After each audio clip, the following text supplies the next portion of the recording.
मैंने एक पति को खोजने के लिए एक रेशम की गेंद फेंकी और एक असबल के लड़के को मार दिया। लेकिन मेरी नजर शीर्ष विद्वान पर थी। मुझे अपना सम्मान बचाना था, इसलिए मेरे पास उस असबल के लड़के को अपने घर में रहने देने के अलावा कोई विकल्प नहीं था। मुझे लगता था कि वह असभ्य और असभ्य है, उसके पीछे कुछ भी नहीं है। इसलिए मैंने अपनी सारी निराशा उस पर निकाली। मैंने उसे डॉग एग उपनाम दिया। उससे मेरे आसपास कहीं भी आने से मना कर दिया। सर्दियों में मैंने उसे असबल में सोने के लिए मजबूर किया। गर्मियों में मैंने उसे लकड़ी के शेड में फेंक दिया। एक अच्छे दिन मैं उसे जमीन पर चेहरा नीचे करके लिटा देती और उसकी पीठ को कैनवास के रूप में इस्तेमाल करने के लिए रंग में पैर रखती। एक बुरे दिन मैं बस उसके चेहरे पर पैर रख देती। मूल रूप से मैंने उस पर हर अपमान फेंका जो मैं सोच सकती थी, लेकिन उसने कभी रोया नहीं, कभी शिकायत नहीं की, कभी गुस्सा नहीं हुआ। बस मुझे जो कुछ भी करना था करने दिया। आखिरकार मुझे थोड़ा दोषी महसूस होने लगा, जैसे वाह, मेरे जैसे दूसरा। पता चला कि शायद मुझे वह सच में पसंद है। मैं उसके बारे में सोचते हुए उठती हूँ। मैं अपनी आंखें बंद करती हूँ और वह अभी भी वही है। कसम से वह किसी तरह के जादुई मेल डेविल जैसा है। तो जाहिर है मैं शर्मिंदा हो गई और उसे वापस असबल में फेंक दिया।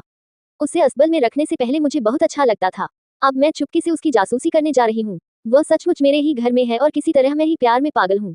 आज उसका जन्मदिन है। मैंने अपने हाथों से उसके लिए लॉन्गेविटी नूडल्स का कटोरा बनाया और मेरे पास उसके लिए एक छोटा सा सरप्राइज था। वह पिता बनने वाला है। लेकिन जब मैं असबल में पहुंची तो मुझे पता चला कि वह असल में सम्राट और महारानी का इकलौता बच्चा है, जिसे युद्ध के दौरान महल से अलग कर दिया गया था। मेरा छोटा डॉग एग असल में एक सोने का अंडा था। क्राउन प्रिंस, और मैंने चुपके से सुना कि उसकी पहले से ही एक मंगेतर क्राउन प्रिंसेस है। वह बहुत खूबसूरत है, एक बड़े अधिकारी की बेटी, राजधानी की सबसे काबिल महिला। संगीत, शतरंज, कैलीग्राफी, पेंटिंग, ये सब। जिस पल वह लौटेगा वे शादी कर लेंगे।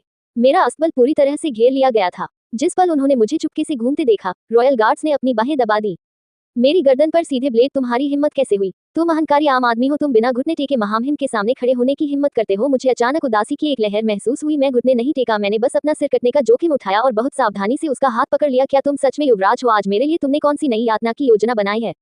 मिस शेन, उसके खुरदुरे लिनन के कपड़े उतर गए थे और उनकी जगह एक शानदार काले बागे ने ले ली थी जो विलासिता से लथपथ था। उसके बारे में सब कुछ है सचूते, उच्च और शक्तिशाली लालित्य को बिखेर रहा था। उसने ठंडेपन से मेरा हाथ झटक दिया। चिंता मत करो मिस शेन, एक बार जब मैं राजधानी लौटूंगा तो मैं किसी को आपके लिए तलाक के कागजात भेजूंगा। मेरी आंखें जलने लगी जैसे किसी ने उनमें गर्म सॉस छिड़क दिया हो। मैं आज उसे प्रताड़ित करने के लिए यहाँ नहीं था। मैं 18 और मैं पहले से ही तलाकशुदा हूँ। मैं आखिरकार समझ गई, वह मुझसे नफरत करता था और वह निश्चित रूप से हमारा बच्चा नहीं चाहता था। वह अपनी राजकुमारी के साथ खुशी खुशी रहेगा और उसके पास छोटे छोटे सुनहरे अंडे होंगे और मैं।